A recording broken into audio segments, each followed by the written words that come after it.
Hello दोस्तों, स्वागत है आपका हमारे यूट्यूब चैनल पे। अगर आपने हमारा चैनल सब्सक्राइब नहीं किया है तो इसे सब्सक्राइब कर लें। ये इस सीरीज़ का पार्ट 5 है और इसमें ये लास्ट पार्ट है जिसमें हम MPPSC 2017 assistant professor exam mathematics का सॉल्यूशन लेके आए हुए हैं। इसके बाद हम MP सेट का भी सॉल्यूशन लेके आएंगे। तो आप हमारे वीडियो को लाइक करिए, शेयर करिए, सब्सक्राइब करिए। चलिए शुरू करते हैं। तो ये क्वेश्चन नंबर 125 है। इसमें कह रहा है कि for lambda less than 0 the solution of Sturm Liouville problem क्या होगा, है ना। तो ये जो लैम्डा लेस दैन 0 है उसके लिए जो सोल्यूशन हो जाएगा, देखिए dy/dx2 plus lambda y equal to 0। इसका सोल्यूशन क्या हो जाएगा, अगर हम ऑक्सिलरी इक्वेशन लिखें इसका तो ऑक्सिलरी इक्वेशन हो जाएगा m² plus lambda equal to 0 और लैम्डा क्या है, लेस दैन 0 है, ठीक है। तो इसका जो सोल्यूशन हो जाएगा m इक्वल टू हो जाएगा plus minus under root minus lambda, और अगर लैम्डा नेगेटिव है तो माइनस लैम्डा क्या हो जाएगा, पॉजिटिव हो जाएगा। तो अगर हम माइनस लैम्डा इसको हम क्या मान लें, अल्फ़ा मान लें, जो कि पॉजिटिव होगा, ठीक है, क्योंकि माइनस लैम्डा क्या हो जाएगा, पॉजिटिव हो जाएगा। तो ये क्या हो जाएगा, प्लस माइनस अल्फ़ा हो जाएंगे, डिस्टिंक्ट रूट हो जाएंगे। तो इसका जो सोल्यूशन मिलेगा वो क्या हो जाएगा, C1 e की power alpha x plus C2 e की पावर माइनस अल्फ़ा एक्स।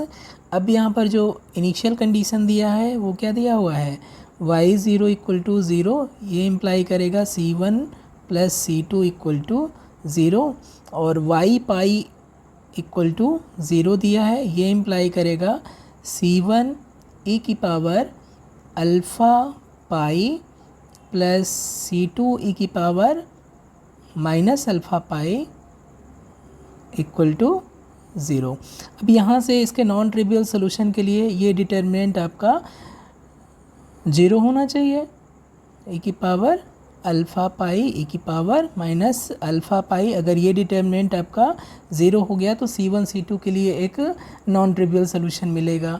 अब ये डिटर्मिनेंट देखें कितना आ रहा है, इसकी वैल्यू आप निकालेंगे, e की पावर माइनस अल्फ़ा पाई और माइनस e की पावर अल्फ़ा पाई हो जाएगा। और ये 0 होने के लिए अगर हम इसको 0 करें तो इससे क्या मिल जाएगा, दिस इम्प्लाइज e की power alpha pi is equal to e की पावर माइनस अल्फ़ा पाई, और ये किसके बराबर हो जाएगा, e की power 2 alpha pi equal to 1। और ये कब हो सकता है, जब आपका अल्फ़ा क्या हो जाए, अल्फ़ा इक्वल टू 0 हो जाए। और ये पॉसिबल नहीं है क्योंकि अल्फ़ा क्या था, अल्फ़ा था अंडर रूट माइनस लैम्डा के बराबर, और लैम्डा क्या है, लैम्डा नेगेटिव था, तो अल्फ़ा कभी भी 0 नहीं हो सकता है। तो इसका मतलब कि हमेशा क्या होगा, C1 equal to C2 equal to 0 एक ट्रिवियल सोल्यूशन ही मिलेगा। इसलिए जो आपका फोर्थ ऑप्शन है वो करेक्ट हो जाएगा कि it has no non trivial solution. जो भी सोल्यूशन है वो सिर्फ और सिर्फ क्या है, ट्रिवियल सोल्यूशन है, इसके अलावा इसके पास और कोई सोल्यूशन नहीं होगा। नेक्स्ट क्वेश्चन को देखें तो यहाँ पर दिया है कि स्टर्म लियोवलीज ही प्रॉब्लम दिया है, लेकिन लैम्डा यहाँ पर पॉजिटिव दे दिया है। तो इसका जो ऑक्सिलरी इक्वेशन क्या हो जाएगा, ऑक्सिलरी इक्वेशन हो जाएगा m² plus lambda equal to 0 हो जाएगा। इसके सोल्यूशन क्या हो जाएंगे, m equal to plus minus under root minus lambda, means कि plus minus under root i under root lambda. तो इसका जो जनरल सोल्यूशन हो जाएगा वो क्या हो जाएगा, C1 cos under root lambda X plus C2 sine under root lambda X, इसके सोल्यूशन हो जाएंगे। अब ये कंडीशन क्या दिया है कि y0 इक्वल टू, y0 क्या दिया है, 0 दिया है, इसलिए आपका क्या हो जाएगा, C1 यहाँ पर x इक्वल टू 0 रखेंगे तो C1 हो जाएगा इंटू 1 और plus C2 x equal to 0 रखेंगे तो साइन x की वैल्यू 0 हो जाएगी, तो ये हो जाएगा C2 into 0, this should be equal to 0। तो यहाँ से क्या मिल जाएगा कि C1 आपका ज़ीरो हो जाएगा। C1 ज़ीरो हो गया तो आपका जो सोल्यूशन है वो क्या हो जाएगा, C2 sine under root lambda x.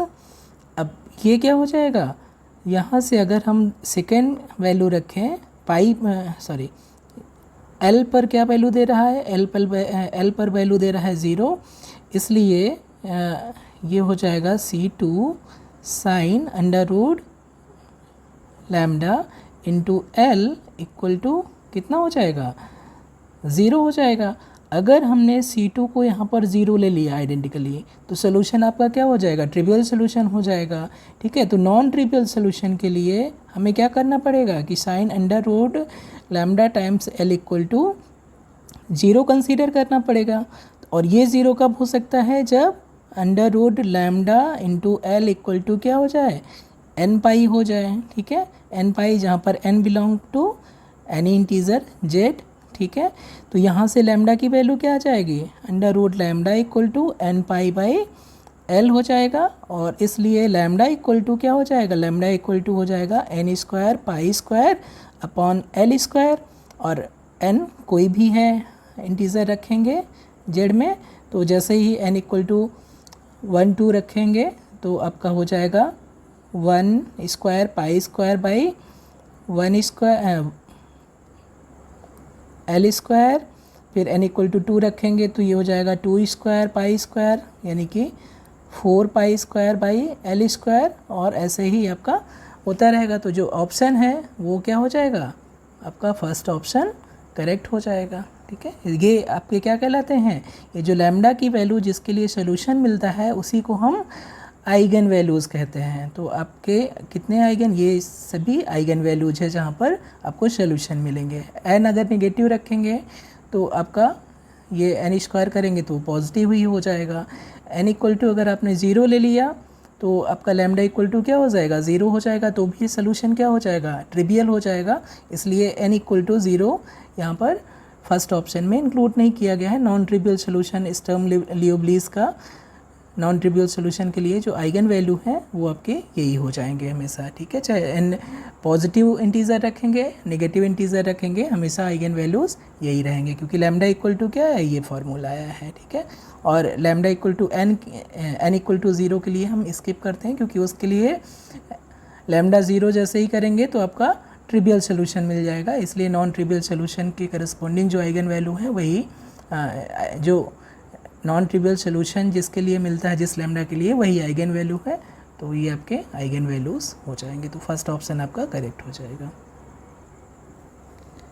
इस क्वेश्चन में हमें क्या यूज़ करना है, सेपरेशन ऑफ वेरिएबल यूज़ करना है। सेपरेशन ऑफ वेरिएबल में क्या करते हैं हम, u को हम मान लेंगे जस्ट x का वेरिएबल अलग और t का वेरिएबल अलग मान लेंगे। ठीक है, और इसमें सब्स्टिट्यूट करेंगे तो ये क्या हो जाएगा, जब del u by del x निकालेंगे तो जस्ट हो जाएगा x डैश, और t तो फंक्शन ऑफ t का है। और ऐसे ही जब पार्शियली डिफ्रेंशिएट करेंगे विद रिस्पेक्ट टू t तो आपका x कांस्टेंट रहा और आपका ये t डैश हो जाएगा। तो ये सब वैल्यू यहाँ पर सब्स्टिट्यूट करेंगे तो ये हो जाएगा x dash into T equal to 2 times x into T dash और plus x into T. x से t से डिवाइड कर देंगे तो ये एक्चुअली में कन्वर्ट हो जाएगा x डैश अपॉन x और equal to 2t dash upon t plus 1। अब ये जो लेफ्ट हैंड साइड में दिया है ये आपका सिर्फ x पे डिपेंड कर रहा है, और जो राइट हैंड साइड में दिया है वो किस पे डिपेंड कर रहा है, t पे डिपेंड कर रहा है। तो ये x पे है लेफ्ट साइड और राइट साइड t पे, वेरिएबल t पे डिपेंड कर रहा है। तो ये तभी पॉसिबल है जब ये दोनों लेफ्ट और राइट दोनों क्या हो जाए, किसी कांस्टेंट के बराबर हो जाए। तो वो कांस्टेंट अगर हम अल्फ़ा मान लें तो आपके पास दो डिफरेंशियल इक्वेशन हो जाएंगे, x dash upon x equal to alpha, और यानी कि x dash minus alpha x equal to 0। और एक दूसरा डिफरेंशियल इक्वेशन हो जाएगा 2t dash upon t plus 1 equal to alpha, यानी कि ये हो जाएगा आपका 2t dash upon t equal to 1 minus alpha time T equal to 0। तो दो आपके पास डिफरेंशियल इक्वेशन मिल जाएंगे। तो इनको सॉल्व करके हम x और t की वैल्यू निकाल सकते हैं। तो जो फर्स्ट को सॉल्व करेंगे तो क्या मिल जाएगा, इसका auxiliary equation m minus alpha equal to 0 हो जाएगा। तो आपका जो सोल्यूशन है वो क्या हो जाएगा, x equal to c1 e की पावर अल्फ़ा x हो जाएगा। ठीक है, अब दिया हुआ क्या है, दिया है कि जो ux, 0 है वो किसके बराबर हो जाएगा, x of x and t of 0 के। और ये किसके बराबर दिया है, ये दिया है 6 e की पावर माइनस 3x के बराबर दिया है। और अगर हम x की वैल्यू जो हमारा आया है वहाँ पर वैल्यू रखें तो c1 e की power alpha x into T of 0 equal to 6 e की पावर माइनस 3x होना चाहिए। तो अगर हम e की पावर को कंपेयर करें तो यहाँ पर क्या होना चाहिए, इसलिए अल्फ़ा इक्वल टू आपका -3 होना चाहिए। तो अल्फ़ा इक्वल टू आपका -3 हो गया। अब अल्फ़ा इक्वल टू -3 जो सेकेंड इक्वेशन आया है वहाँ पर रखेंगे तो ये हो जाएगा 2t dash upon t plus 1 minus 3t equal to 0। और ये कितना हो जाएगा, सॉरी ये यहाँ पर t नहीं रहेगा क्योंकि हमने t से मल्टीप्लाई कर दिया है। और ये हो जाएगा t dash, this implies t dash equal to t dash plus 2t equal to 0। और इसका जो ऑक्सिलरी इक्वेशन हो जाएगा m प्लस 2 इक्वल टू 0, यानी कि जो सोल्यूशन इसका हो जाएगा वो t इक्वल टू हो जाएगा c2 e की पावर माइनस 2t, क्योंकि t क्या है, वेरिएबल t में फंक्शन है। ठीक है, स्मॉल t वेरिएबल पे डिपेंड कर रहा है। तो t का जो सोल्यूशन हो जाएगा ये हो जाएगा। इसलिए जो जनरल सोल्यूशन है वो क्या हो जाएगा, u equal to x into T, यानी कि आपका c1 e की power minus 3x into c2 e की पावर माइनस 2t, यानी कि ये कितना हो जाएगा, ये हो जाएगा c1 इंटू c2 e की power minus 3x plus 2t। अब ये c1 c2 क्या दिया हुआ है, ये 6 दिया हुआ है। जब आप जैसे ही आप ux 0 रखेंगे तो ये कितना हो जाएगा, ये हो जाएगा c1 c2 e की पावर माइनस 3x हो जाएगा। और ये किसके बराबर दिया, 6 e की पावर माइनस 3x के बराबर। तो c1 इंटू c2 की वैल्यू क्या हो गई, 6 हो गई। तो आपको जो जनरल सोल्यूशन है वो हो जाएगा 6 इंटू e की power minus 3x plus 2t। तो जो आपका करेक्ट ऑप्शन है वो क्या हो जाएगा, ये ऑप्शन करेक्ट हो जाएगा। नेक्स्ट क्वेश्चन देखते हैं। तो नेक्स्ट क्वेश्चन में कह रहा है कि for steady state in 2 dimension the equation becomes. तो जो स्टेडी स्टेट रहता है, स्टेडी स्टेट कब बोलते हैं हम, जब आपका जो डिपेंडेंट वेरिएबल u रहता है वो टाइम t पर डिपेंड नहीं करता है, टाइम t पर does not depend on time t। ठीक है, जो वेरिएबल जो u है, डिपेंडेंट वेरिएबल है, वो टाइम t पे डिपेंड नहीं करता है। इसलिए जो del u by del t है वो क्या हो जाएगा, वो 0 हो जाना चाहिए। और ये वैल्यू यहाँ पर रखेंगे तो यहाँ से क्या मिल जाएगा, c square del 2u upon del x2 plus del 2u by del y2 equal to 0, means कि del 2u upon del x2 plus del 2u upon del y2 equal to 0। तो आपका जो करेक्ट ऑप्शन है ये हो जाएगा steady state के लिए। इसमें एक डिफरेंशियल इक्वेशन दिया है जो इस टाइप का है, p plus q equal to r। और इसका जो Lagrange differential Lagrange auxiliary equation है वो किस फॉर्म में लिखा जाता है, dx अपॉन x और equal to dy upon y equal to du upon 0। ये हो जाएगा क्योंकि यहाँ पर p इक्वल टू है x, q इक्वल टू है y and r equal to है 0। तो जो इसका ऑक्सिलरी इक्वेशन है वो इस फॉर्म में कन्वर्ट हो जाएगा। और अगर यहाँ पर फर्स्ट को कंसीडर करेंगे तो यहाँ से हो जाएगा log x equal to log y और प्लस log c1, यानी कि ये कितना हो जाएगा, ये हो जाएगा log y upon x equal to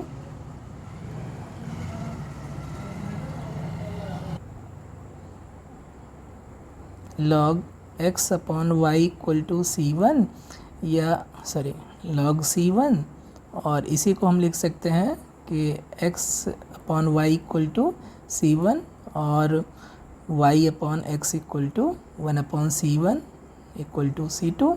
और अगर हम इन दोनों को लास्ट टू इक्वेशन को कंसीडर करें तो ये क्या हो जाएगा, du इक्वल टू 0 हो जाएगा, यानी कि u equal to a constant c3। तो इसका जो जनरल सोल्यूशन है वो क्या हो जाएगा, u equal to some function of y upon x। ठीक है, तो जो आपका ये हो जाएगा, इसका सोल्यूशन हो जाएगा वो इस फॉर्म का रहेगा। यहाँ पर जो फंक्शन है f आर्बिट्रेरी है, चाहे उसको f लिखिए, चाहे फाई लिखिए या g लिखिए, कोई भी फंक्शन आप इसकी जगह यूज़ कर सकते हैं। तो फर्स्ट आपका करेक्ट ऑप्शन हो जाएगा।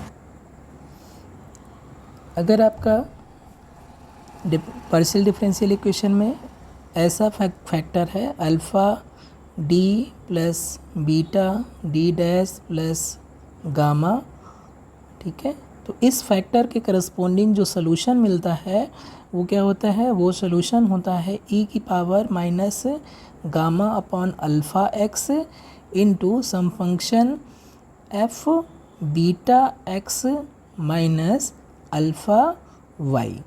ठीक है, तो यहाँ पर आप देखेंगे कि यहाँ पर जो अल्फ़ा है 1 है और बीटा है -1 है, तो इसके करस्पॉन्डिंग, और गामा क्या है 0 है, तो इसके करस्पॉन्डिंग जो सोल्यूशन मिल जाएगा वो क्या हो जाएगा, f1 ये हो जाएगा बीटा x यानी कि ये हो जाएगा -1 इंटू x और -1 इंटू y, यानी कि इसको आप क्या लिख सकते हैं, function of minus of x plus y, और इसी को आप क्या लिख सकते हैं, function of just x plus Y. तो जो सेकेंड फैक्टर है उसके करस्पॉन्डिंग आपको एक फंक्शन ये मिल जाएगा, और जो फर्स्ट है इसके करस्पॉन्डिंग यहाँ से क्या मिल जाएगा, सॉल्यूशन हो जाएगा इसका e की पावर, गामा की वैल्यू -2 है, -2 अपॉन 1, अल्फ़ा की वैल्यू 1 है, x into some function f2 and beta x, beta की वैल्यू 1 है तो ये हो जाएगा x और माइनस अल्फ़ा y, तो अल्फ़ा की वैल्यू भी 1 है तो x माइनस y हो जाएगा, यानी कि e की power 2x f2 x minus y। तो एक फैक्टर के करस्पॉन्डिंग जो सोल्यूशन है x प्लस वाई है, f1 x प्लस वाई, और दूसरे फैक्टर के करस्पॉन्डिंग e की पावर 2x है, f2 x माइनस वाई।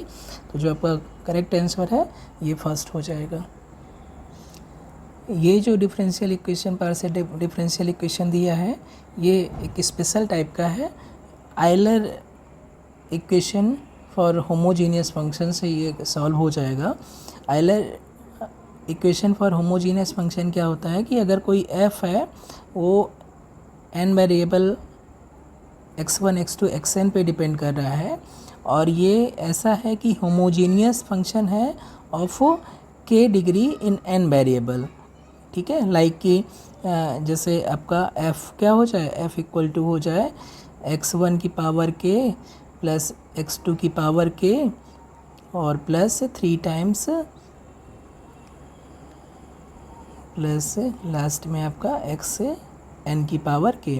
तो ये एक पर्टिकुलर केस है जहाँ पर हर एक टर्म क्या है, सबकी डिग्री k है। ठीक है, तो ऐसे केस में अगर एक फंक्शन है जो होमोजीनियस फंक्शन है k डिग्री का, जो डिपेंड करता है n वेरिएबल में, तो उस केस में summation X I del F upon del X I equal to 1 to n, इसकी वैल्यू हो जाती है k इंटू एफ के बराबर। यहाँ पर जो फंक्शन दिया हुआ है u, ठीक है, जो फंक्शन दिया हुआ है वो डिपेंड कर रहा है दो वेरिएबल x y पे, और x del u by del x plus y del u by del x del y equal to क्या दिया हुआ है, 3u दिया है। तो यहाँ से हम कंक्लूड कर सकते हैं कि जो आइलर इक्वेशन से है कि ये 3u है, इसका मतलब जो u है वो एक 3 डिग्री का होमोजीनियस फंक्शन होना चाहिए। तो 3 डिग्री का होमोजीनियस फंक्शन देखते हैं कि क्या हो सकता है। फर्स्ट ऑप्शन में ये जो टर्म है ये 4 डिग्री का है, तो ये पॉसिबल नहीं है। सेकेंड ऑप्शन में जो फर्स्ट टर्म है ये 2 डिग्री का है, तो ये भी पॉसिबल नहीं है। थर्ड टर्म में जो फर्स्ट टर्म है वो 4 डिग्री का है, तो ये भी पॉसिबल नहीं है। जो लास्ट ऑप्शन है उसमें दोनों टर्म क्या हैं, 3 डिग्री के हैं, इसलिए ये आपका करेक्ट ऑप्शन हो जाएगा। तो जस्ट आपको आइलर इक्वेशन यूज़ करके तुरंत ही बिना कोई फर्दर कैलकुलेशन के आप कंक्लूड कर सकते हैं कौन सा ऑप्शन करेक्ट है। ये डिफरेंशियल इक्वेशन है और इसका हमें कंप्लीट इंटीग्रल निकालना है। एक्चुअली ये डिफरेंशियल इक्वेशन को हम कैसे लिख सकते हैं, this can be written as z minus x p minus y q equal to 1/p plus q. और यहाँ से क्या हो जाएगा, z इक्वल टू ये हो जाएगा, this implies z equal to P x plus Q Y और प्लस 1/p प्लस क्यू। और ये क्या है, ये जस्ट इस फॉर्म का है, z equal to P x plus Q Y और plus function of p and q, इसको बोलते हैं क्लेराउट्स फॉर्म। ठीक है, तो इसका जो कंप्लीट सोल्यूशन है वो जस्ट क्या होता है, p की जगह पर एक कांस्टेंट a रख दीजिए और q की जगह पर एक दूसरा कांस्टेंट b रख दीजिए। ठीक है, तो ये आपका इसका कंप्लीट सोल्यूशन यानी जनरल सोल्यूशन हो जाता है। ठीक है, तो यहाँ पर जो आपका डिफरेंशियल इक्वेशन दिया है ये, तो इसमें p की जगह a रखेंगे तो ax प्लस by और प्लस 1/a प्लस b, इसका कंप्लीट सोल्यूशन हो जाएगा। इसलिए जो ऑप्शन लास्ट है वो करेक्ट हो जाएगा। ये पार्शियल डिफरेंशियल इक्वेशन भी स्पेशल टाइप का है जिसमें कि वेरिएबल सेपरेट हो जाते हैं। जैसे कि यहाँ पर क्या लिख सकते हैं, p minus cos x equal to cos y upon q. तो आप देख रहे हैं एक तरफ जो p है और x है और दूसरी तरफ y है और q है। ठीक है, ये दोनों किस पे डिपेंड करते हैं, x पे, और ये दोनों किस पे डिपेंड करते हैं, y पे। तो ये तभी पॉसिबल है दोनों इक्वल हो जाए जब ये किसी कांस्टेंट के बराबर हो जाए। तो उसे कांस्टेंट को हमने a नाम दे दिया। तो यहाँ से p की वैल्यू क्या मिल जाएगी, p की वैल्यू मिल जाएगी a प्लस कॉस एक्स और यहाँ से मिल जाएगा cos y upon q equal to a। This implies कि q बराबर क्या हो जाएगा, q बराबर हो जाएगा कॉस वाई अपॉन a। तो इसका जो कंप्लीट सोल्यूशन है वो हो जाएगा dz इक्वल टू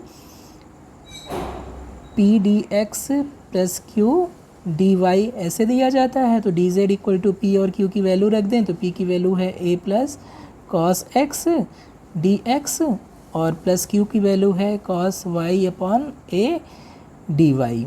ठीक है, तो जैसे इंटीग्रेट करेंगे तो z इक्वल टू क्या हो जाएगा, z इक्वल टू हो जाएगा ax प्लस साइन x और इसे इंटीग्रेट करेंगे तो साइन y अपॉन a और प्लस सम फंक्शन सम कांस्टेंट b हो जाएगा। तो ये आपका इसका कंप्लीट सोल्यूशन हो जाएगा। तो करेक्ट ऑप्शन हो जाएगा b। नेक्स्ट क्वेश्चन देखते हैं। तो इस क्वेश्चन में दिया है कि हमें जाई और ईटा निकालना है, जिसके लिए ये partial differential equation canonical form में रिड्यूस हो जाता है। तो यहाँ पर हम देखें तो यहाँ पर दिया हुआ, अगर स्टैंडर्ड फॉर्म से इसका कंपेयर करें तो ये दिया है r plus s plus t into T equal to 0। तो कंपेयर करेंगे तो r इक्वल टू यहाँ पर 1 है, s इक्वल टू 0 है और t इक्वल टू है माइनस एक्स स्क्वायर है। तो जो आपके यहाँ पर इस इक्वेशन को कंसीडर करते हैं, r lambda square plus s lambda plus t equal to 0। ये कितना हो जाएगा, लैम्डा स्क्वायर प्लस t की वैल्यू है minus x square equal to 0। तो लैम्डा इक्वल टू हो जाएगा प्लस माइनस एक्स हो जाएगा। तो जो आपका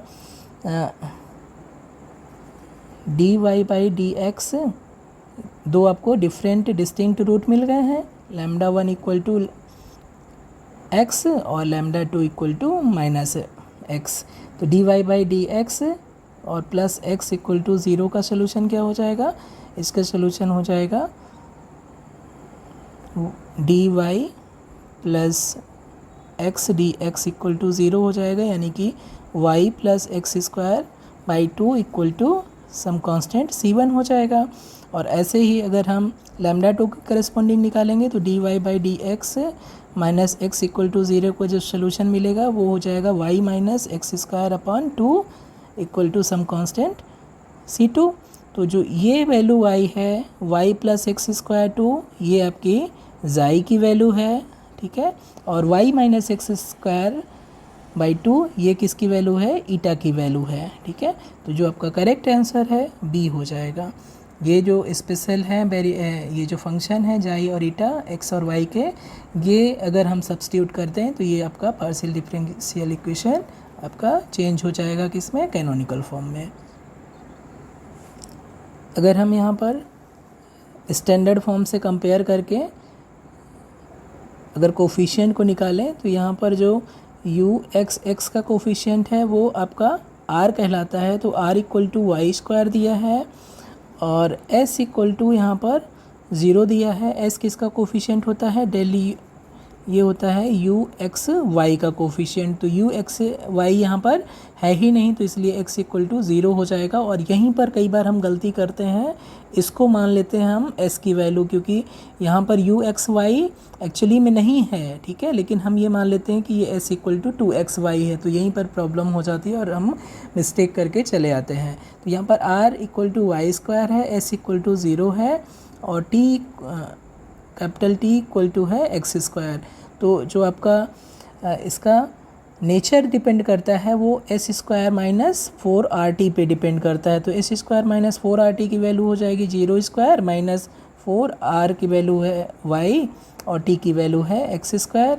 तो ये क्या हो जाएगा, minus 4x square Y square, ठीक है। और एक्स स्क्वायर वाई स्क्वायर किसी भी नंबर के लिए क्या होंगे, हमेशा नॉन निगेटिव रहेंगे। और यहाँ पहले से ही निगेटिव नंबर दिया है, ठीक है। x देखो 0 नहीं हो सकता है, ना ही y 0 हो सकता है, क्योंकि अगर x 0 हो जाएगा y 0 हो जाएगा तो ये डिफरेंशियल इक्वेशन आपका डिफाइन ही नहीं होगा, क्योंकि डिनोमिनेटर में क्या है, x और y है। तो x और y 0 नहीं हो सकते हैं और किसी भी नॉन जीरो के लिए यह हमेशा नेगेटिव क्वांटिटी रहेगी। और नेगेटिव क्वांटिटी है तो वो आपका एलिप्टिक हो जाता है। तो आपका इसका जो इक्वेशन दिया हुआ है वो किस फॉर्म का है, एलिप्टिक फॉर्म का है। एस स्क्वायर माइनस 4RT इसकी वैल्यू डिपेंड करती है, अगर ये ग्रेटर देन 0 है तो ये हाइपरबोलिक हो जाता है, ठीक है। इक्वल टू 0 है तो पैराबोलिक हो जाता है, और जब लेस देन 0 रहता है तो इलिप्टिक हो जाता है, ठीक है। तो ये आपका यूज़ कर सकते हैं इसको फर्दर। इस डिफरेंशियल इक्वेशन का जो ऑक्सिलरी इक्वेशन है उसे लिखेंगे हम लैग्रांज ऑक्सिलरी इक्वेशन। तो ये हो जाएगा dx upon x equal to dy upon y equal to dz upon z। अगर हम फर्स्ट 2 को कंसीडर करें तो ये क्या हो जाएगा, ये हो जाएगा log x equal to dx upon x equal to dy upon y. यहाँ से इंटीग्रेट करेंगे तो ये हो जाएगा log x equal to log y और प्लस log c1, यानी कि log x upon y equal to log c1, यानी कि x upon y equal to c1 हो जाएगा एक सोल्यूशन। और अगर हम कंसीडर करें लास्ट 2 इक्वेशन को तो ये हो जाएगा dy by y equal to dz upon z, और इसे इंटीग्रेट करेंगे तो ये हो जाएगा log y equal to log z और प्लस log c2, और इससे क्या मिल जाएगा, log y upon z equal to log c2, यानी कि y upon z equal to c2। तो इसका जो जनरल सोल्यूशन है वो क्या लिख सकते हैं, phi of x upon y upon z equal to 0, ठीक है। तो आपका फर्स्ट ऑप्शन करेक्ट हो जाएगा। यहाँ पर ध्यान देने वाली बात है कि एक्चुअली में इसको हम u1 मान सकते हैं, ठीक है, u1, और इसे हम कह सकते हैं u2। तो इसका सोल्यूशन कुछ भी हो सकता है, u1 equal to some function of u2 ऐसे भी लिख सकते हैं, u2 equal to some function of u1 ऐसे भी लिख सकते हैं, और चाहे तो हम लिख सकते हैं phi of function u1 and u2 equal to 0। तो ये इस टाइप का कोई भी सोल्यूशन हो सकता है। तो चूँकि ऑप्शन में हमारा दिया है लास्ट टाइप का, तो इसी को हमने करेक्ट किया है first. Linear differential equation linear integral या लीनियर डिफरेंशियल इक्वेशन या लीनियर इंटीग्रल इक्वेशन का हमेशा मीनिंग रहता है, लीनियर जो टर्म यूज़ होता है उसका मीनिंग हमेशा रहता है कि जो वहाँ पर जो डिपेंडेंट वेरिएबल है और उसके जो डेरिवेटिव्स हैं वो सारे के सारे 1 डिग्री के हैं। तो देखिए फर्स्ट में अगर देखें, फर्स्ट इंटीग्रल इक्वेशन में देखें तो यहाँ पर जो आ रहा है y की पावर 2 आ रहा है, ठीक है, तो इसलिए ये आपका लीनियर नहीं रहेगा। सेकेंड में आप देखें तो इसका डेरिवेटिव और यहाँ पर वाई स्क्वायर दोनों आपके 2 डिग्री के हैं, इसलिए ये भी लीनियर नहीं रहेगा। थर्ड में यहाँ पर इसका डेरिवेटिव वाई डैश की पावर 2 है, इसलिए ये भी लीनियर नहीं रहेगा। सिर्फ एक ही ऑप्शन है जहाँ पर वाई डैश और वाई की जो पावर है वो 1 है, ठीक है, इसलिए ये आपका फोर्थ ऑप्शन करेक्ट हो जाएगा और ये एक लीनियर आपका फंक्शनल हो जाएगा। यहाँ पर जो फंक्शनल दिया हुआ है f इक्वल टू दिया हुआ है y dash 1 plus x square y dash दिया हुआ है। जो आइलर इक्वेशन है वो होता है f y minus D by D x f Y dash equal to 0। चूँकि यहाँ पर जो फंक्शनल है x पे डिपेंड कर रहा है, इसलिए हम ये फॉर्म का यूज़ कर रहे हैं। तो अब देखिए यहाँ पर एफ वाई निकालेंगे, यहाँ से डिफ्रेंशिएट करेंगे पार्शियली तो आपका 0 हो जाएगा, और एफ वाई डैश निकालेंगे तो आपका ये फंक्शनल एक्चुअली y से मल्टीप्लाई कर दें तो ये y डैश और plus x square y dash का स्क्वायर हो जाएगा। तो जब पार्शियली डिफ्रेंशिएट करेंगे तो ये हो जाएगा 1 plus 2 times x square y dash हो जाएगा। ओके, तो अब हम आइलर इक्वेशन में अगर हम रखें इसको आइलर इक्वेशन में तो ये यहाँ से क्या हो जाएगा, यहाँ से मिल जाएगा 0 minus D by D x of 1 plus 2 x square y dash equal to 0। यानी कि ये कितना हो जाएगा, ये हो जाएगा डी बाई डी एक्स यानी डिफ्रेंशिएट करना है तो ये हो जाएगा 0 और plus 2 x square y double dash, और फिर अब इसको डिफ्रेंशिएट करेंगे एक्स स्क्वायर को तो ये हो जाएगा 4x Y dash equal to 0। और यहाँ से हम 2x को डिवाइड कर सकते हैं, 2x से डिवाइड करेंगे तो ये हो जाएगा x वाई डबल डैश और plus 2 y dash equal to 0। तो आपका जो यहाँ पर Euler equation for the functional क्या हो जाएगा, ये थर्ड हो जाएगा करेक्ट ऑप्शन। इस क्वेश्चन में क्या कर रहा है, shortest distance between 2 points in a plane measured along a curve of the form. तो अगर हम प्लेन है तो 2 पॉइंट के बीच में जो डिस्टेंस होती है वो शॉर्टेस्ट कब होगी, जब वो एक स्ट्रेट लाइन से मिले, ठीक है। तो जो स्ट्रेट लाइन है उसका इक्वेशन क्या हो जाता है, y equal to max plus सी।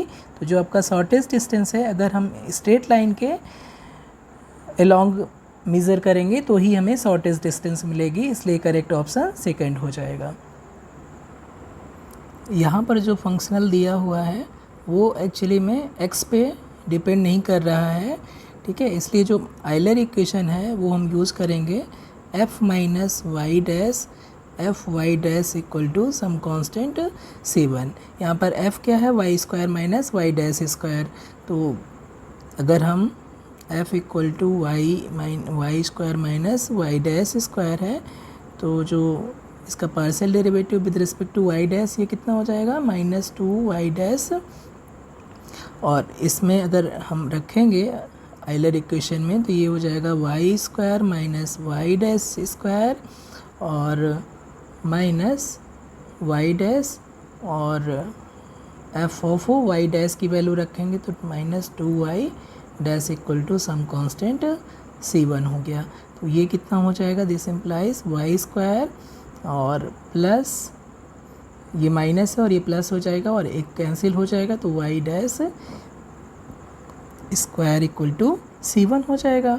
और यहाँ से कितना हो जाएगा, y dash square equal to c1 minus y square हो जाएगा, और इससे हमें मिल जाएगा y dash, this implies y dash equal to under root C1 minus y square, और इसे हम क्या लिख सकते हैं, dy by under root C1 minus y square equal to dx, और इंटीग्रेट करेंगे तो ये क्या हो जाएगा, इंटीग्रेट करने पे हो जाएगा sine inverse y upon under root C1 equal to dx plus some constant C2। तो जो आपका y है, y क्या हो जाएगा, y हो जाएगा under root C1 sine x plus C2। ये हो जाएगा आपका जो सोल्यूशन है। लेकिन यहाँ पर इनिशियल कंडीशन दिया है, क्या दिया है, y0 इक्वल टू 0 दिया है, तो y0 इक्वल टू 0 रखेंगे तो हमारा क्या हो जाएगा, 0 equal to under root C1 sine C2 हो जाएगा। और अगर हमने यहाँ पर C1 को 0 मान लिया तो सोल्यूशन क्या हो जाएगा, आइडेंटिकली 0 हो जाएगा। तो यहाँ पर हम इसको नहीं मानेंगे, ठीक है, हम क्या लेंगे कि C2 इक्वल टू 0 है, तो C2 इक्वल टू 0 रखेंगे तो ये क्या हो जाएगा, आपका जो सोल्यूशन है वो हो जाएगा y equal to under root C1 sine x हो जाएगा। ठीक है, अब क्या वैल्यू दिया है, साथ में दिया है कि y पाई बाई 4 पर दिया है अंडर रूट 2, तो इसकी अगर वैल्यू रखेंगे तो अंडर रूट 2 इक्वल टू हो जाएगा रूट C1 और into sine pi by 4, sine pi by 4 की वैल्यू क्या होती है 1 अपॉन रूट 2, तो यहाँ से क्या हो जाएगा C1 root C1 equal to हो जाएगा रूट 2 इंटू रूट 2 यानी कि 2। तो आपका जो जनरल सोल्यूशन हो जाएगा ये हो जाएगा, यहाँ पर वैल्यू रखने से ये हो जाएगा 2 साइन x। तो ये आपका जनरल सोल्यूशन हो जाएगा 2 साइन x, ये आपका करेक्ट आंसर हो जाएगा।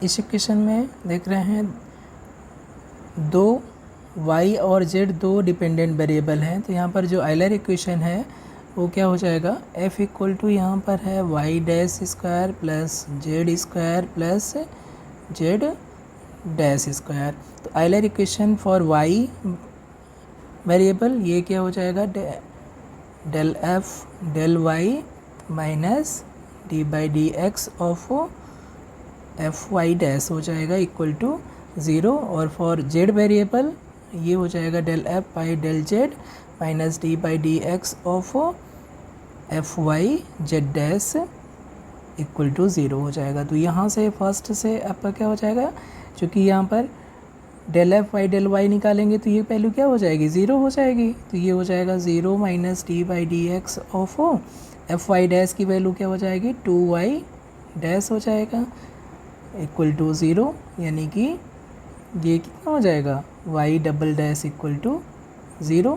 फर्स्ट आपका आयलर इक्वेशन हो जाएगा, और सेकेंड क्या हो जाएगा, यहाँ से अगर सबकी वैल्यू रखें del f by del z की वैल्यू हो जाएगी 2z, और minus D by D x of f z dash की वैल्यू क्या हो जाएगी 2z डैश, और ये कितना हो जाएगा, ये हो जाएगा इक्वल टू 0, और एक बार डिफ्रेंशिएट करेंगे तो ये हो जाएगा 2z minus 2z double dash equal to 0, 2 से डिवाइड कर देंगे तो ये हो जाएगा z double dash minus z equal to 0। तो आपके दो Euler equation z double dash minus z equal to 0 और y double dash equal to 0, इसलिए सेकेंड ऑप्शन करेक्ट हो जाएगा। जो लाप्लास इक्वेशन है वो क्या होता है, ये होता है del u by del x2 plus del u by del y2 equal to 0, इसे लाप्लास इक्वेशन कहते हैं। अगर हम स्टैंडर्ड फॉर्म से इसे कंपेयर करें, ये क्या दिया हुआ है, ये दिया हुआ है r plus t equal to 0। तो यहाँ पर जो आपका r है उसकी वैल्यू 1 है, s है वो वैल्यू 0 है, और t की वैल्यू 1 है, इसलिए एस स्क्वायर माइनस 4rt से जो नेचर है वो इस पर डिपेंड करता है। ये कितना हो जाएगा 0 माइनस 4 इंटू 1, और ये क्या है -4 आएगा जो कि लेस दैन 0 है, इसलिए जब लेस दैन 0 रहता है तब क्या हो जाता है, एलिप्टिक हो जाता है। तो आपका फर्स्ट ये करेक्ट हो जाएगा। जब ग्रेटर दैन 0 होता है तो आपका हाइपरबोलिक हो जाता है, और जब इक्वल 0 रहता है तो पैराबोलिक हो जाता है। यहाँ पर निगेटिव मिल रहा है quantity, S square minus 4rt negative है, इसलिए ये एलिप्टिक हो जाएगा। ये फ्रीडहोम इंटीग्रल इक्वेशन है विद सेपरेबल कर्नल। तो इसको हम इजीली सॉल्व कर सकते हैं। कैसे? यहाँ पर जो फाई एक्स है, फाई एक्स इक्वल टू हो जाएगा लैम्डा, और ई की पावर हम एक्स को बाहर ले सकते हैं क्योंकि इंटीग्रल क्या है, टी के रिस्पेक्ट में है, 0 to 1 ई की पावर टी हो जाएगा और फाई टी डी टी हो जाएगा। ओके, तो यहाँ पर ये जो वैल्यू है उसकी वैल्यू कोई ना कोई कांस्टेंट आएगी, ठीक है, इंटीग्रेट करने पे। तो इसे हम क्या मान सकते हैं, इसको सी मान लें। तो एक्चुअली जो फाई एक्स है वो हो जाएगा सी लैम्डा ई की पावर एक्स हो जाएगा, जहाँ पर सी क्या है, C is nothing but 0 to 1 integral E की power T phi T D T है। अब ये फाई टी की जगह पर हम ये जो वैल्यू है फाई एक्स की यहाँ से सब्स्टिट्यूट कर दें, तो c इक्वल टू हो जाएगा 0 to 1 ई की पावर t और c लैम्डा ई की पावर t dt हो जाएगा। और c लैम्डा कांस्टेंट है, उसको बाहर हमने कर लिया, तो 0 to 1 ई की पावर 2t dt हो जाएगा। और इंटीग्रेट करेंगे तो ये क्या हो जाएगा, c लैम्डा ई की पावर 2t अपॉन 2 और 0 to 1, और ये कितना हो जाएगा, सी lambda upon 2 E square minus 1 हो जाएगा। ठीक है, तो सी बराबर कितना हो गया, सी बराबर हो गया सी lambda upon 2 E square minus 1 हो गया। अब अगर यहाँ पर हमने सी इक्वल टू 0 ले लिया, सी इक्वल टू 0 ले लेंगे तो आपका जो फाई क्या हो जाएगा, फाई एक्स 0 हो जाएगा, ट्रिवियल सोल्यूशन हो जाएगा। हमें क्या ढूंढना है, नॉन ट्रिवियल सोल्यूशन। तो नॉन ट्रिवियल सोल्यूशन के लिए लैम्डा की वैल्यू क्या हो जाएगी, ये सी कैंसिल हो गया क्योंकि नॉन जीरो है, और लैम्डा कितना हो जाएगा, लैम्डा इक्वल टू हो जाएगा 2 अपॉन ई स्क्वायर माइनस 1। तो आपका यही लैम्डा है जो नॉन ट्रिवियल सोल्यूशन देगा। ठीक है, तो ये डी ऑप्शन करेक्ट हो जाएगा। ये क्वेश्चन दिया हुआ है, इंटीग्रल इक्वेशन दिया है, इसमें देखना है कि ये कौन सा ऑप्शन करेक्ट है। तो अगर ध्यान से देखें तो यहाँ पर जो फंक्शन वाई टी है वो अननोन है, बाकी सारे फंक्शन क्या है, एफ एक्स जी एक्स और के एक्स टी अल्फ़ा बीटा, ये सारे अल्फ़ा और बीटा कांस्टेंट है और ये सारे फंक्शन नोन है। तो जो अननोन फंक्शन वाई एक्स है, यहाँ पर आप देख रहे हैं कि हर जगह क्या आया है, उसकी डिग्री है 1, इसलिए ये जो आपका इंटीग्रल इक्वेशन है वो लीनियर हो जाएगा। तो सबसे पहले ये लीनियर है। दूसरी बात, यहाँ पर जो इंटीग्रल यहाँ पर जो दिया हुआ है वहाँ पर अल्फ़ा और बीटा, लोअर लिमिट और अपर लिमिट ऑफ इंटीग्रल, ये क्या है, कांस्टेंट है। तो जब अपर लिमिट कांस्टेंट रहती है तो ये कहलाता है फ्रीडहोम टाइप इंटीग्रल इक्वेशन। ठीक है, फ्रीडहोम टाइप इंटीग्रल इक्वेशन। और जब ये वेरिएबल हो जाता है तब उसको बोलते हैं वोल्टेरा टाइप इंटीग्रल इक्वेशन। तो ये वोल्टेरा टाइप इंटीग्रल इक्वेशन नहीं है, एक लीनियर इंटीग्रल इक्वेशन है और फ्रीडहोम टाइप का है। तो आपका बी ऑप्शन करेक्ट हो जाएगा। डेल प्लस 1 माइनस नेबुला, इसमें अगर कोई भी फंक्शन एफ ऑपरेट करें और स्टेप साइज h है तो यहाँ पर ये कितना हो जाएगा, ये हो जाएगा, this implies this is equal to del plus 1 times f of x और माइनस नेबुला एफ एक्स करेंगे तो ये कितना हो जाएगा, del plus 1 f of x minus f of x minus f of x minus H हो जाएगा nebula की डेफिनेशन से। तो एफ एक्स कैंसिल हो जाएंगे, ये कितना हो जाएगा, del plus 1 times minus minus plus F of x minus H हो जाएंगे। और यहाँ पर जब ऑपरेट करेंगे तो del F X minus H और plus F of x minus H का हो जाएगा। और जैसे ही डेल ऑपरेट करेंगे तो ये हो जाएगा F of x minus H plus H minus f of x minus H और प्लस एक्स माइनस एच हो जाएगा, ये कैंसिल हो जाएंगे। और ये कितना हो गया, एफ ऑफ एक्स के बराबर हो गया फॉर ऑल फंक्शन एफ। इसलिए जो ये किसकी वैल्यू है, del plus 1 times 1 minus nabla. तो ये दोनों तरफ से यहाँ से हमें क्या मिल जाएगा, del plus 1 minus nabla is equal to 1। ठीक है, तो आपका फर्स्ट ऑप्शन क्या हो जाएगा, करेक्ट हो जाएगा। इस क्वेश्चन में देखिए the solution of the equation by the Gauss Seidel method.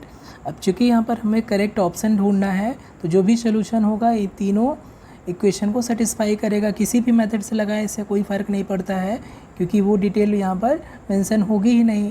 तो जस्ट हम क्या कर लें, चेक कर लें कि कौन सा ऑप्शन सेटिस्फाई कर रहा है तीनों डिफरेंशियल इक्वेशन को, तो वही सोल्यूशन हो जाएगा।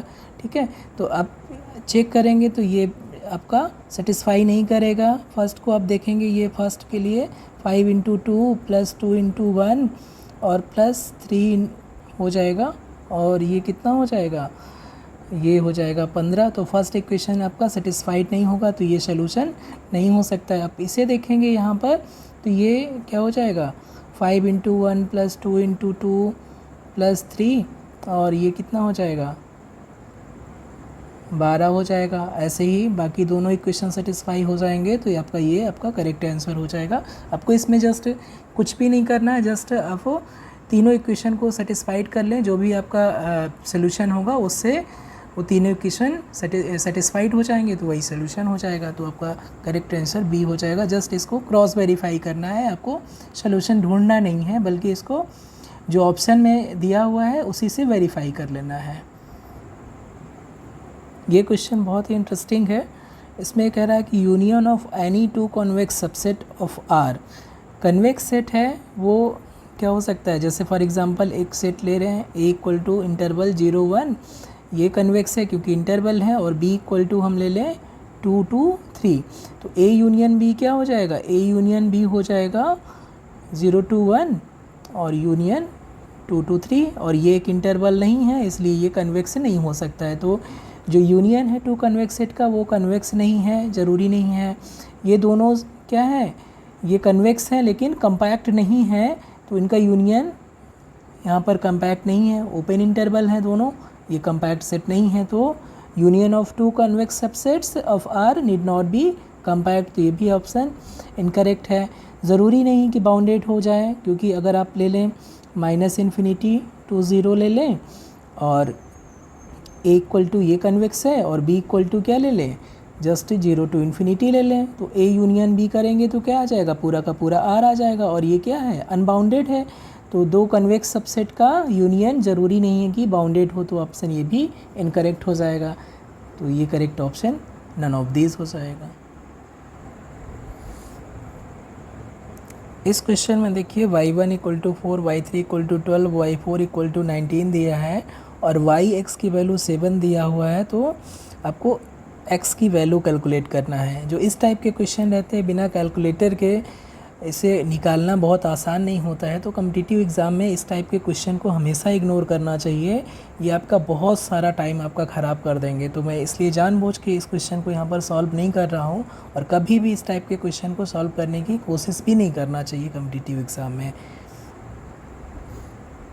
यहाँ पर करेक्ट आंसर ढूंढना है, करेक्ट ऑप्शन ढूंढना है। मान लेते हैं h स्टेप साइज है, तो जो नेबुला डिफ़ाइन होता है वो कैसे डिफ़ाइन होता है, nebula of f(x) = f of x - f of x - h, ठीक है।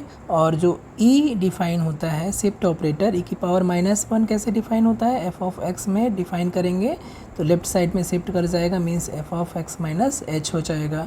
तो अगर हम 1 - e इन्वर्स में f(x) को ऑपरेट करें तो ये क्या हो जाएगा, f(x) - e inverse f of x, यानी कि f of x - f of x - h, और ये किसके बराबर है, नेबुला ऑफ f(x) के बराबर है। तो आपका 1 - e⁻⁻1 = नेबुला हो जाएगा। तो फर्स्ट ऑप्शन ये करेक्ट हो जाएगा। न्यूटन रैप्सन मेथड में जो इटरेटिव स्कीम रहती है वो xn + 1 = xn - f(x(n) एक्शन से दी जाती है, ठीक है। और यहाँ पर जो f है वो क्या है, f(x) = है x² - 2, तो f'(x) कितना हो जाएगा, f'(x) = हो जाएगा 2x हो जाएगा। इसलिए xn + 1 = xn - f(x(n), यानी कि xn² - 2/2x n हो जाएगा और ये वैल्यू हो जाएगी 2xn square minus xn square plus 2/2xn, और यहाँ से ये कितना हो जाएगा xn प्लस 1 इक्वल टू हो जाएगा xn स्क्वायर प्लस 2/2xn, और इसे हम क्या लिख सकते हैं 1/2 बाहर ले सकते हैं कॉमन, और ये हो जाएगा xn प्लस 2/xn।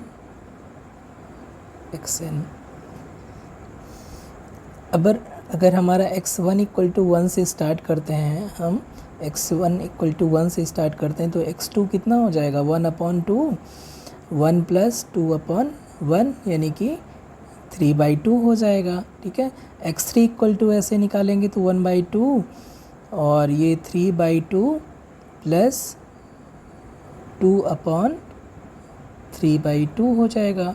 तो ये भी आपका क्या रहेगा, ये भी पॉजिटिव रहेगा। ऐसे ही x4 रहेगा वो भी पॉजिटिव रहेगा, x5 रहेगा ये भी पॉजिटिव रहेगा। इसलिए जो सीक्वेंस मिलेगा xn रहेगा वो आपका पॉजिटिव सीक्वेंस है, पॉजिटिव नंबर्स का सीक्वेंस है, तो कभी ये नेगेटिव नंबर पे कन्वर्स नहीं कर सकता है। तो ये दो ऑप्शन आपके इनकरेक्ट हो जाएंगे। और न्यूटन रैप्सन में ये जो सीक्वेंस है, ये जो इटरेशन मेथड से जो सीक्वेंस मिलता है वो हमेशा कन्वर्स करता है, और ये कन्वर्स कहाँ करेगा, इसके सोल्यूशन में करेगा। तो आपका ये जो करेक्ट ऑप्शन है √2 हो जाएगा। जो सीक्वेंस है वो कहाँ कन्वर्स करेगा, ये xn कन्वर्स करेगा √2 में, इसके सोल्यूशन में कन्वर्स करेगा x स्क्वायर माइनस 2 के सोल्यूशन में कन्वर्स करेगा, यानी कि x इक्वल टू √2 पे कन्वर्स करेगा। तो करेक्ट ऑप्शन √2 हो जाएगा। इस क्वेश्चन में कह रहा है कि n इक्वल टू 1 जब हम पुट करते हैं न्यूटन कॉट्स क्वाड्रेचर फार्मूला में, तो कौन सा फार्मूला मिलता है। जब n इक्वल टू 1 सब्स्टिट्यूट करते हैं न्यूटन कॉट्स क्वाड्रेचर फार्मूला में, तो ट्रेपेजॉइडल रूल मिलता है। n इक्वल टू 2 जब से पुट करते हैं तो हमें सिम्पसन 1/3 रूल मिलता है, और n इक्वल टू जब 3 पुट करते हैं तब हमें मिलता है सिम्पसन 3/8 रूल। तो ये जस्ट आपको रिमेंबर रखना है, याद रखना पड़ेगा।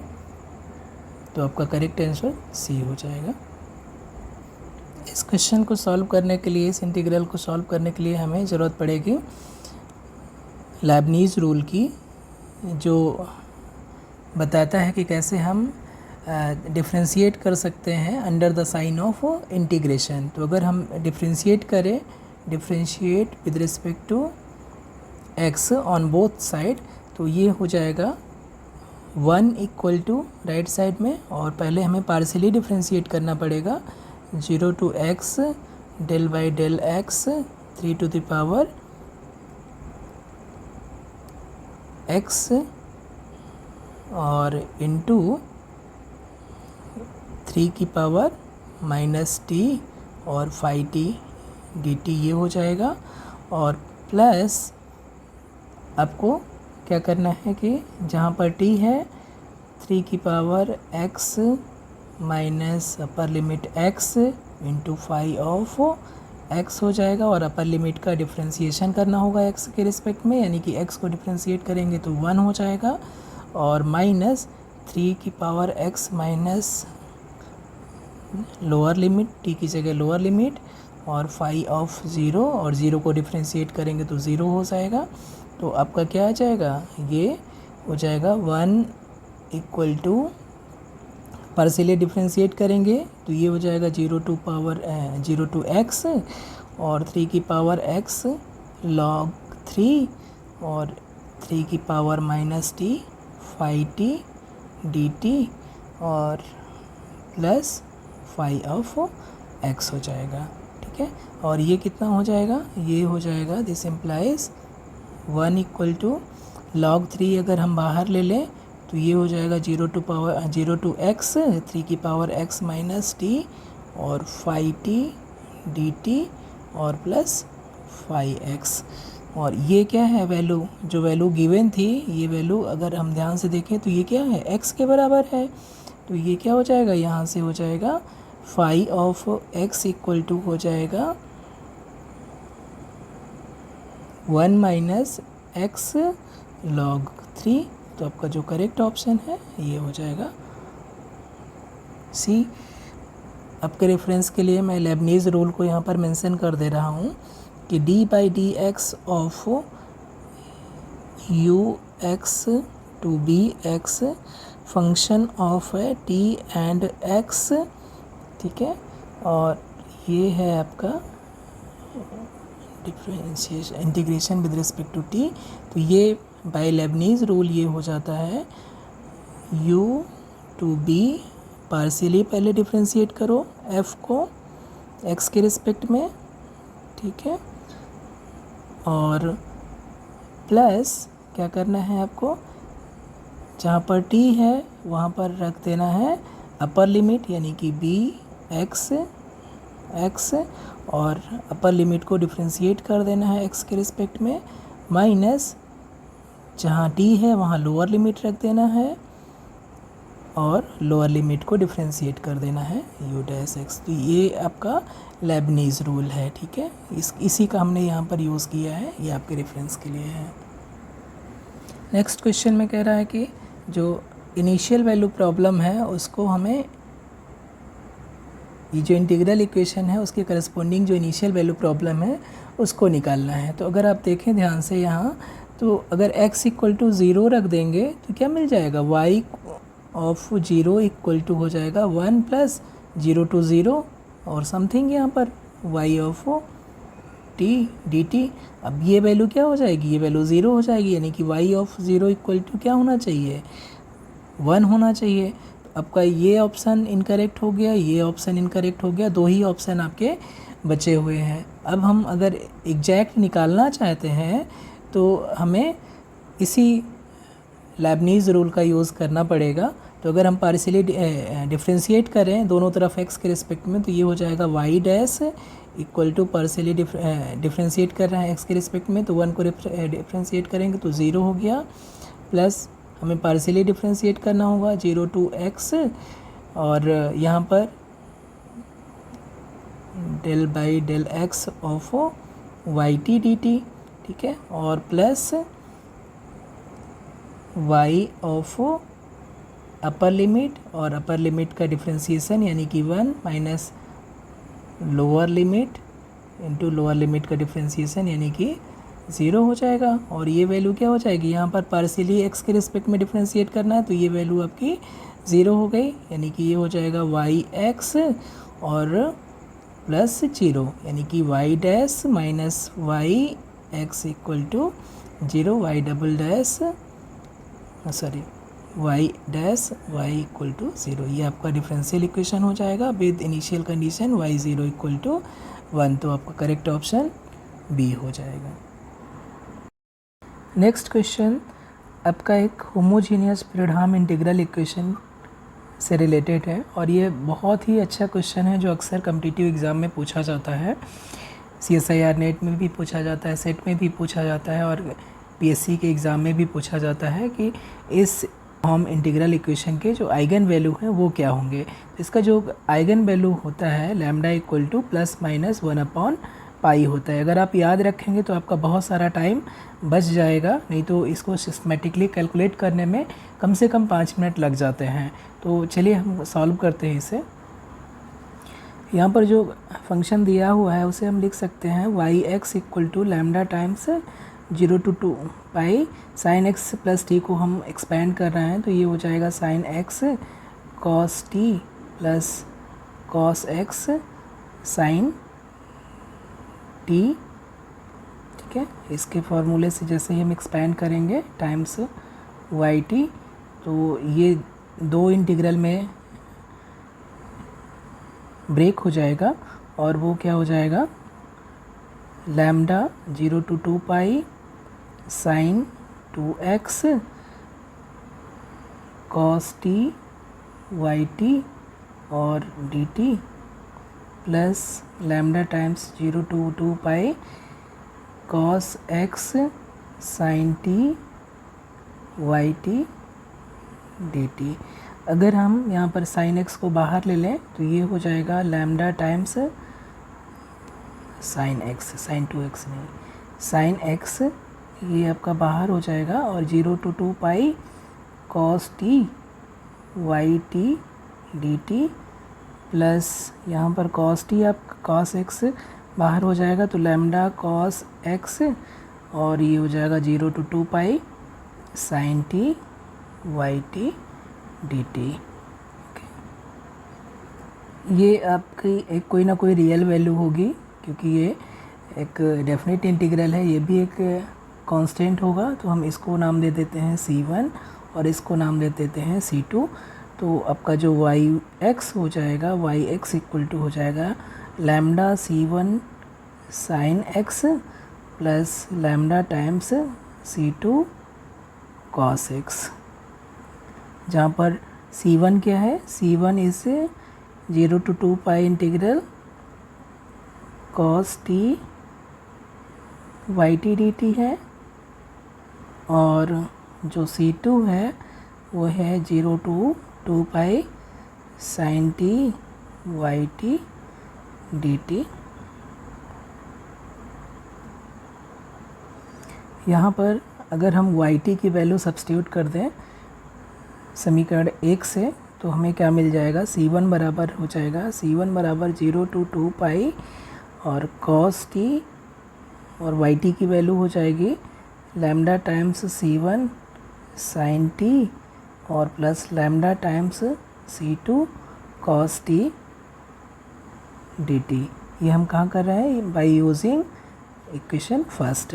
अब इसको अगर हम ब्रेक करें तो ये हो जाएगा 0 to 2 pi lambda times C1 0 to 2 pi cos T sine T D T और plus lambda times C2 0 to 2 pi cos square T D T. और ये कितना हो जाएगा, लैम्डा C1 0 to 2 पाई, इसे हम लिख सकते हैं sign 2t divided by 2dt और plus lambda times C2 0 to 2 pi 1 plus cos 2t upon 2dt। अब इसे इंटीग्रेट करेंगे, अगर हम इंटीग्रेट करेंगे तो ये हो जाएगा लैम्डा C1 और इंटीग्रेट करने पे आ जाएगा माइनस कॉस 2t अपॉन 2, तो 2 स्क्वायर हो जाएगा 0 to 2 पाई और प्लस लैम्डा C2, और इससे इंटीग्रेट करेंगे 2 बाहर हमने कॉमन ले लिया तो ये हो जाएगा t plus sign 2t upon 2 0 to 2 pi. Okay, जब वैल्यू सब्स्टिट्यूट करेंगे तो cos 4 पाई की वैल्यू 1 हो जाएगी, cos 0 की वैल्यू भी 1 हो जाएगी, तो ये आपका 0 हो जाएगा और प्लस हो जाएगा लैम्डा C2 बाई 2 और 2 पाई साइन 4 पाई की वैल्यू 0, ठीक है, और यहाँ पर हो जाएगा साइन 4 पाई 0 0 और 0 रखेंगे तो -0 यानी कि ये हो जाएगा equal to pi lambda C2, यानी कि हमारा आ जाएगा एक equation C1 minus lambda times pi C2 equal to 0। ये इक्वेशन नंबर 4 बन गया। अब सिमिलरली अगर हम जो इक्वेशन नंबर 3 था C2 इक्वल टू ये था, इसमें हम YT की वैल्यू सब्स्टिट्यूट कर दें इक्वेशन नंबर 1 से, तो हमें ऐसे ही इंटीग्रेट करेंगे तो एक और रिलेशन मिल जाएगा। वो क्या आएगा, lambda pi C1 minus C2 equal to 0। अब जो नॉन ट्रिवियल जो सोल्यूशन देगा उसके लिए हम क्या होना चाहिए, नॉन ट्रिवियल सोल्यूशन के लिए ये जो डिटर्मिनेंट है वो क्या होना चाहिए, 0 होना चाहिए। 1 माइनस लैम्डा पाई माइनस 1, ये डिटर्मिनेंट 0 होगा, तभी हमें C1 C2 का इस दोनों इक्वेशन का C1 C2 में एक नॉन ट्रिवियल सोल्यूशन मिलेगा। For non trivial solution we must have this determinant equal to 0, और ये कितना हो जाएगा, ये हो जाएगा -1 और plus lambda square pi square equal to 0, यानी कि lambda square equal to 1 upon pi square, यानी lambda equal to plus minus 1 upon pi. तो ये आपके आइगन वैल्यू हो जाएंगे। Lambda equal to plus minus 1 upon pi के लिए आपको नॉन ट्रिवियल सोल्यूशन मिलेगा, इसलिए ये आपके आइगन वैल्यू हो जाएंगे और आपका करेक्ट ऑप्शन हो जाएगा 4। Next question degree of freedom से रिलेटेड है। डिग्री ऑफ फ्रीडम पूछ रहा है, degree of freedom of 2 freely moving particles. अगर एक कोई पार्टिकल है स्पेस में मूव कर रहा है तो उसका जो डिग्री ऑफ फ्रीडम हो जाता है 3 हो जाता है, ठीक है। और n पार्टिकल हैं तो उसके जो n पार्टिकल हैं स्पेस में फ्रीली मूव कर रहे हैं तो उसके नंबर ऑफ जो डिग्री ऑफ फ्रीडम है वो क्या हो जाती है 3 टाइम्स n, ठीक है। तो यहाँ पर कितने हैं, 2 आपके पार्टिकल है जो फ्रीली मूव कर रहे हैं, तो इसके जो डिग्री ऑफ फ्रीडम है 3 इंटू 2 यानी कि 6 हो जाएंगे। एक पार्टिकल का स्पेस में डिग्री ऑफ फ्रीडम 3 होता है, तो जितने भी पार्टिकल होंगे उसको 3 से मल्टीपल कर देंगे तो हमारा डिग्री ऑफ फ्रीडम निकल आएगा। तो यहाँ पर डिग्री ऑफ फ्रीडम कितने हो जाएंगे, 6 हो जाएंगे, यानी कि दोनों की पोजीशन फिक्स करने के लिए हमें कितने चाहिए, 6 इंडिपेंडेंट वेरिएबल चाहिए, ये आपका डिग्री ऑफ फ्रीडम कहलाता है। तो 6 आपके डिग्री ऑफ फ्रीडम हो जाएंगे। प्रिंसिपल ऑफ लीस्ट एक्शन का जो फार्मूला होता है वो ये होता है, इस इक्वेशन से principle of least action represent होता है, ये स्टैंडर्ड फार्मूला है, ठीक है। इसी से लीस्ट एक्शन रिप्रेजेंट होता है, प्रिंसिपल ऑफ लीस्ट एक्शन। तो आपका करेक्ट ऑप्शन बी हो जाएगा, ये आपको याद रखना पड़ेगा। नेक्स्ट क्वेश्चन बहुत ही स्पेशल है। अब यहाँ पर या तो del 2u over del x2 plus del 2u over del x2, दोनों जगह यहाँ पर जो वेरिएबल यूज़ हुआ है x यूज़ हुआ है। अब चाहे ये मिस्टेक हो गई हो, टाइपो हो या इंटेंशनली यहाँ पर रखा गया हो, लेकिन इसकी वजह से यहाँ पर आंसर बहुत ही स्पेशल हो गया है। अगर यहाँ पर ये x की जगह यहाँ पर y होता तब ये क्या है 2 डायमेंशनल वेव इक्वेशन रिप्रेजेंट कर रहा था, लेकिन ये एक्चुअली में क्या है यहाँ पर x ही है। तो जो लेफ्ट हैंड साइड में हो जाएगा वो हो जाएगा 2 del 2u by del x 2 equal to 1 upon c square del 2u over del t square. और ये क्या है, एक वेव इक्वेशन है, 1 डायमेंशनल वेव इक्वेशन है, जो इनमें से कोई भी ऑप्शन नहीं है। तो ये भी गलत है, ये भी गलत है और ये भी गलत है, तो नन ऑफ दीज ऑप्शन हो जाएगा। अगर यहाँ पर वेरिएबल x की जगह पे y होता तब फर्स्ट ऑप्शन करेक्ट हो जाता। किसी बेसिक सोल्यूशन को हम बोलते हैं डिजेनरेट। अगर उस बेसिक सोल्यूशन में कम से कम एक जो वैल्यू है, एक बेसिक जो वेरिएबल है वो क्या हो जाए, 0 हो जाए, तो ये ऑप्शन करेक्ट हो जाएगा। ये डेफिनीशन होती है कि बेसिक सोल्यूशन को हम डिजेनरेट तब बोलेंगे जब बेसिक वेरिएबल में से कम एक 0 हो जाए, ठीक है। तो ये डेफिनीशन अगर आपको याद है तो आपका ये ऑप्शन करेक्ट हो जाएगा। फेसिबल सॉल्यूशन की जो डेफिनीशन होती है लीनियर प्रोग्रामिंग के, वो ये होती है कि ऐसा सॉल्यूशन जो सभी कांस्टेंट को साइमल्टेनियसली सेटिस्फाई करे। तो ऐसे जो भी सॉल्यूशन होंगे जो सारे कांस्टेंट को एक साथ सेटिस्फाई करेंगे वही फिजिबल सॉल्यूशन होते हैं। तो आपका जो फर्स्ट ऑप्शन है करेक्ट हो जाएगा अगर आपको फिजिबल सॉल्यूशन की डेफिनीशन याद रहेगी तो।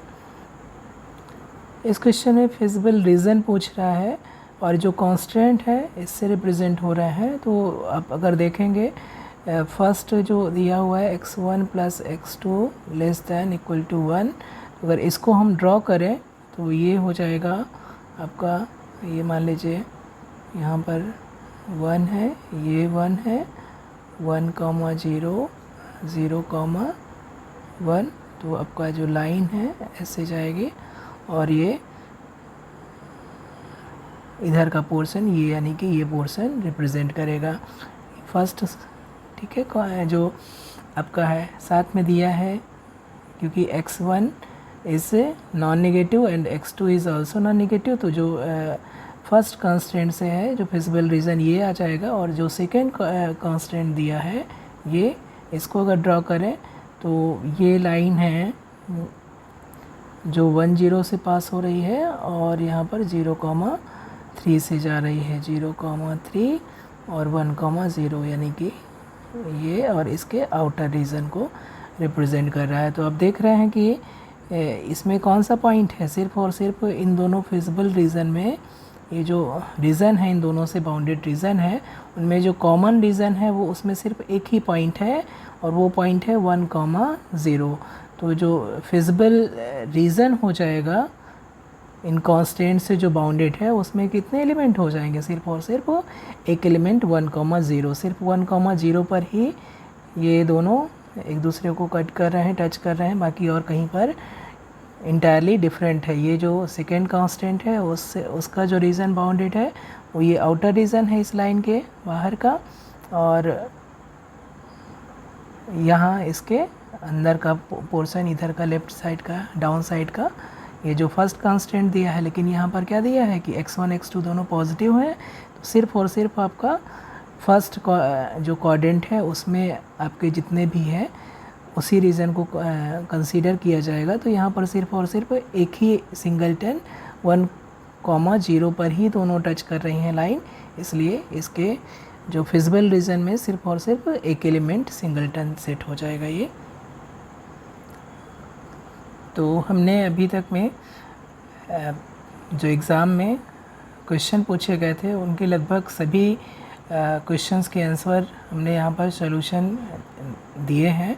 सिर्फ जो स्टैटिस्टिक्स का पार्ट है उसको छोड़ दिया गया है, या क्वेश्चन जो डिलीट किए गए हैं उनका सॉल्यूशन नहीं दिया गया है, और या तो क्वेश्चन जो है जो बहुत ही लेंदी है और जो एग्ज़ाम में नहीं करना चाहिए उन क्वेश्चन को, एक या दो क्वेश्चन को, ऐसे क्वेश्चन को ड्रॉप किया गया है। तो होपफुली कि आपको ये पूरा जो पार्ट है सीरीज़ है वो आपको पसंद आया होगा। अगर आपको पसंद आया है तो आप चैनल को सब्सक्राइब करें, शेयर करें, ताकि दूसरे लोगों का फ़ायदा हो। जल्दी से जल्द हम सेट के सॉल्यूशन के साथ में फिर से हाजिर होंगे। धन्यवाद।